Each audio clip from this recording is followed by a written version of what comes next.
দেশের ব্যাংকগুলোতে টাকা নেই, ডলারও নেই মন্তব্য আহসান এইচ মনসুরের। আর্থিক খাতে সবচেয়ে বেশি তথ্য লুকানোর অভিযোগ।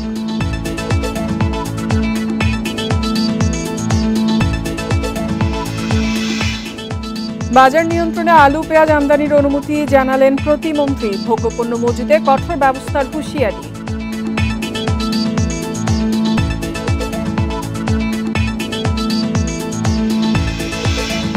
চালের বস্তায় দাম ও উৎপাদনের তারিখ লিখছেন না কুষ্টিয়ার মিলাররা। আড়াই মাসেও কার্যকর হয়নি নির্দেশনা।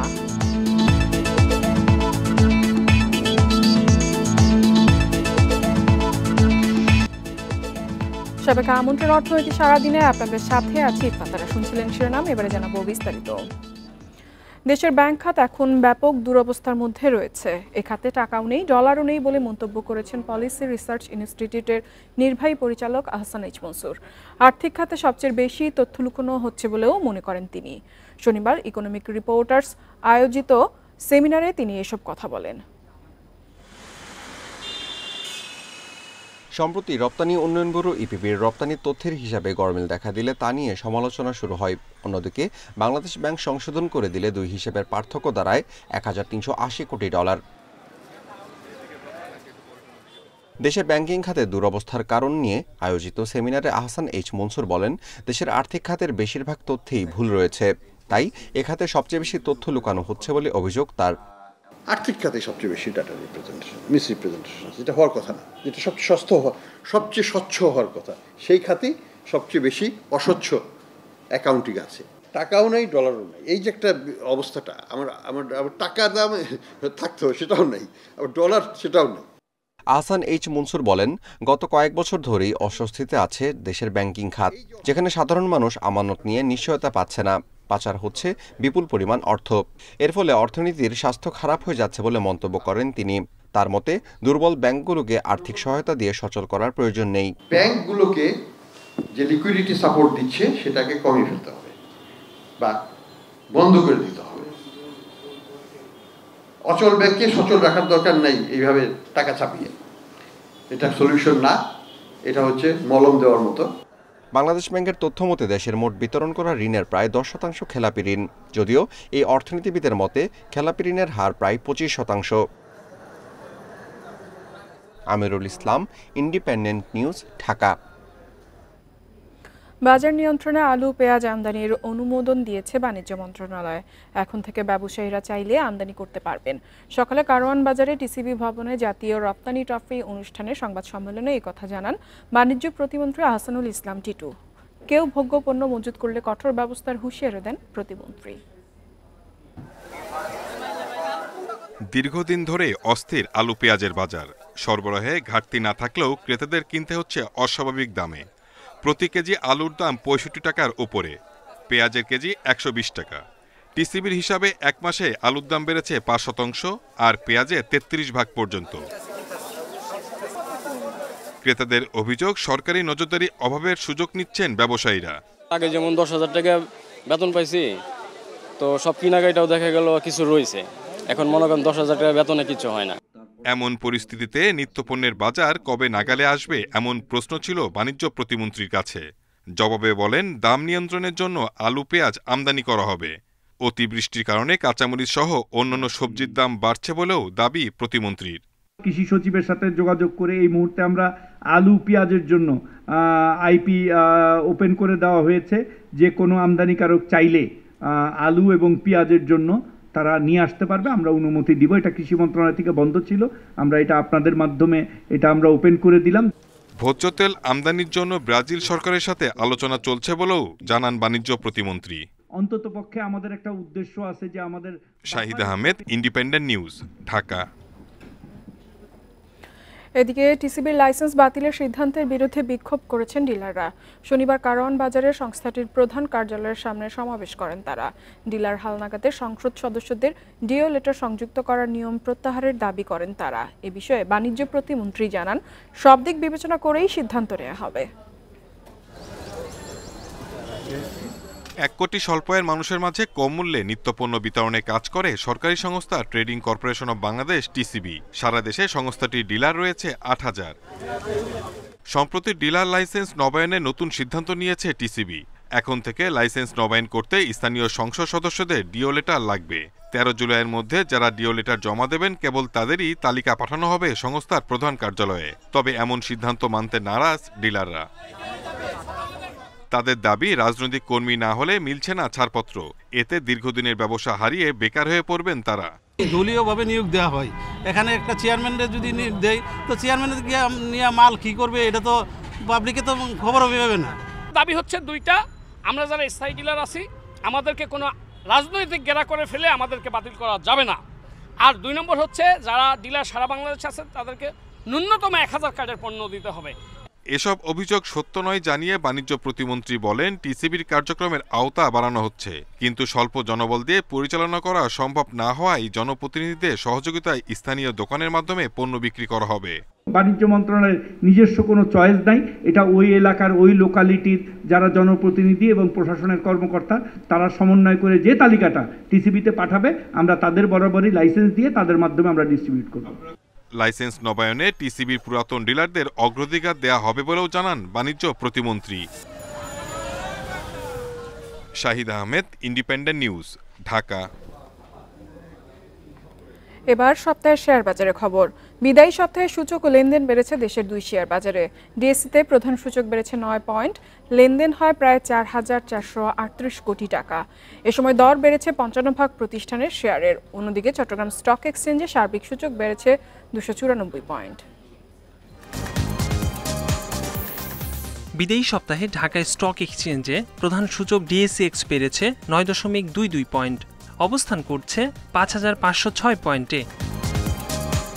সপ্তাহ জুড়ে ডিএসসিতে লেনদেন হয় 4,447 কোটি 95 লাখ টাকা। সপ্তাহের ব্যবধানে লেনদেন বেড়েছে 1,984 কোটি টাকা।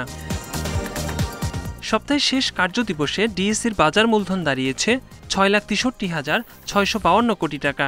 সপ্তাহের ব্যবধানে বাজার মূলধন কমেছে 7,411 কোটি টাকা।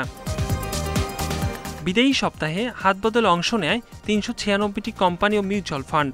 এর মধ্যে দর বেড়েছে 220টির, কমেছে 164টি এবং অপরিবর্তিত রয়েছে 22টি প্রতিষ্ঠানের শেয়ার দর।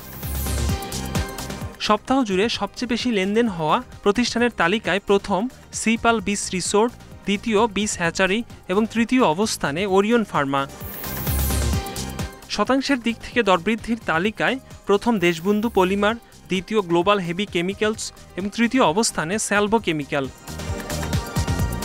অন্যদিকে বিদায়ী সপ্তাহে চট্টগ্রামের স্টক এক্সচেঞ্জে সার্বিক সূচক বেড়েছে 294 পয়েন্ট, অবস্থান করছে 15,775 পয়েন্টে। সপ্তাহ জুড়ে লেনদেন হয় 261 কোটি 89 লাখ টাকার শেয়ার। একরামুল ইসলাম, ইন্ডিপেন্ডেন্ট নিউজ। সরকারি নির্দেশনার 2.5 মাস পরও বস্তার গায়ে চালের জাত দাম উৎপাদনের তারিখ লিখছেন না কুষ্টিয়ার মিলাররা। দাঁড় করাচ্ছেন নানা অজুহাত। মিল মালিক সমিতির সভাপতি জানিয়েছেন বাজার কিছুটা স্থির হলেই নির্দেশ বাস্তবায়ন সম্ভব হবে। এ নিয়ে এখনো কোনো ব্যবস্থা না নিলেও দ্রুত পদক্ষেপের কথা জানিয়েছেন খাদ্য নিয়ন্ত্রক। নানান নামে চাল বিক্রি আর দাম নিয়ে নৈরাজ্য ঠেকাতে বস্তায় ধানের জাত, উৎপাদনের তারিখ আর দাম লেখার নির্দেশনা জারি করে সরকার। গেল 1 বৈশাখ থেকে এই নির্দেশনা মানার কথা ছিল মিল মালিকদের। 2.5 মাস পার হলেও নির্দেশনার কিছুই মানেননি কুষ্টিয়ার খাজানগরের মিল মালিকরা। নানা কারণে এটি বাস্তবায়ন কঠিন বলে দাবি তাদের। যখন আমরা বস্তাবন্দি করি, বস্তা যখন প্রিন্ট করি, তখন একই সাথে 50,000, 30,000, 20,000 বস্তা আমরা বন্দি করি। যদি এই বস্তা যদি উৎপাদনের তারিখ যদি আমরা ওই দিনই লিখে রাখি তাহলে তো জিনিসটা আর হবে না। চালকল মালিক সমিতির সভাপতি জানান, বাজারে অস্থিরতার কারণে দাম লেখাসহ অন্য নির্দেশনা এখনই বাস্তবায়ন করা যাচ্ছে না। একটু বাজারটা স্থির হওয়ার সাথে সাথেই মিলগেটে যে বস্তার গায়ে যে দাম প্রাইস ফিক্সড করা, এটা আমরা অবশ্যই খুব দ্রুত এটা আমরা আইনের বাস্তবায়নের পথে চলে যাবে। সচেতন নাগরিকদের দাবি, ক্রেতার প্রতি দায়বদ্ধতা আর সদিচ্ছা থাকলে সহজেই সরকারি নির্দেশ পালন করতে পারেন মিলাররা। সঠিক চালটা যেটা ক্রেতারা যাতে ভোক্তারা যাতে পায় সে ব্যাপারে এই বস্তার গায়ে সঠিক তথ্যগুলো লেখাটা খুবই জরুরি। এ নিয়ে এখনো কোনো ব্যবস্থা নেয়নি প্রশাসন। তবে জেলা খাদ্য নিয়ন্ত্রক জানান, বস্তায় নির্দিষ্ট তথ্য নিশ্চিত করতে দ্রুত পদক্ষেপ নেওয়া হবে।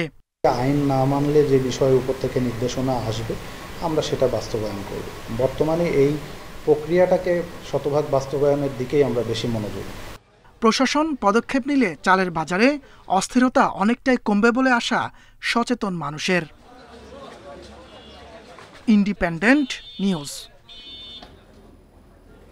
কাঁঠালের জন্য বিখ্যাত গাজীপুর, সেই গাজীপুরের বড় পাইকারি জৈনা বাজারে জমে উঠেছে কাঁঠালের বেচাকেনা। পাইকাররা সুলভ মূল্যে কাঁঠাল কিনে নিয়ে যাচ্ছেন দেশের বিভিন্ন প্রান্তে। ক্রেতারা বলছেন পরিবহন খরচ ও ইজারাদারদের টাকা দেওয়ার পর খুচরা পর্যায়ে কম লাভ হয়। বাগান মালিকদের দাবি, সরকারি উদ্যোগে কাঁঠাল সংরক্ষণ ও প্রক্রিয়াজাত করা হলে কাঁঠাল চাষে আগ্রহী হবেন চাষিরা।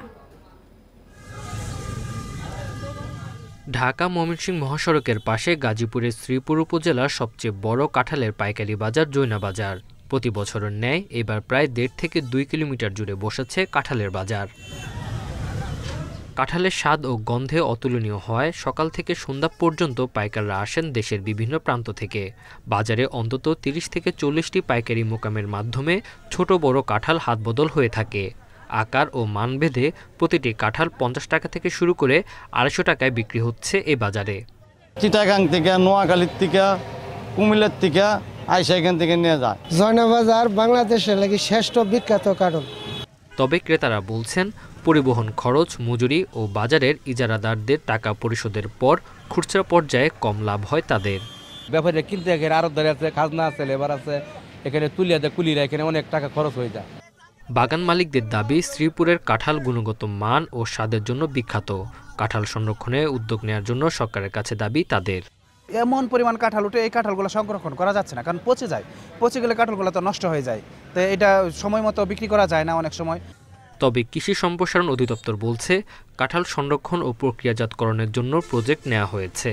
বাস্তবায়ন হলে লাভবান হবেন কৃষকরা।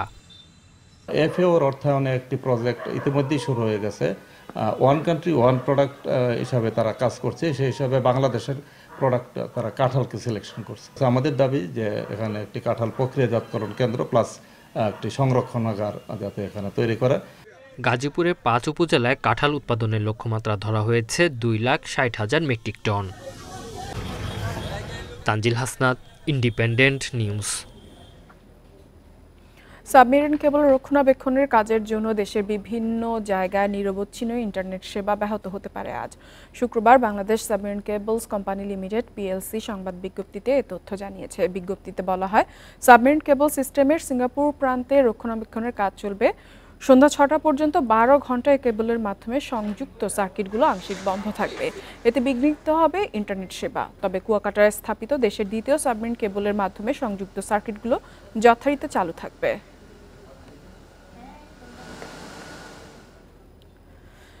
সারা দেশের সার কারখানাগুলোতে গ্যাসের সংকট থাকলেও সারের কোনো সংকট হবে না বলে জানিয়েছেন শিল্পমন্ত্রী নুরুল মজিদ মাহমুদ হুমায়ুন। দুপুরে নরসিংদীর পলাশে সার কারখানা পরিদর্শন শেষে তিনি এই কথা বলেন।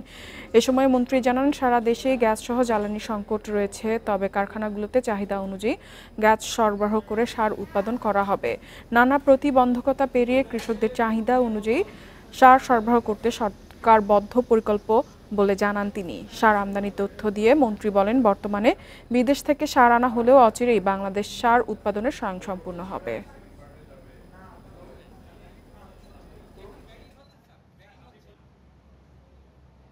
সারের অভাব হবে না ইনশাআল্লাহ, আমাদের কৃষকদের কোনো অভাব হবে না।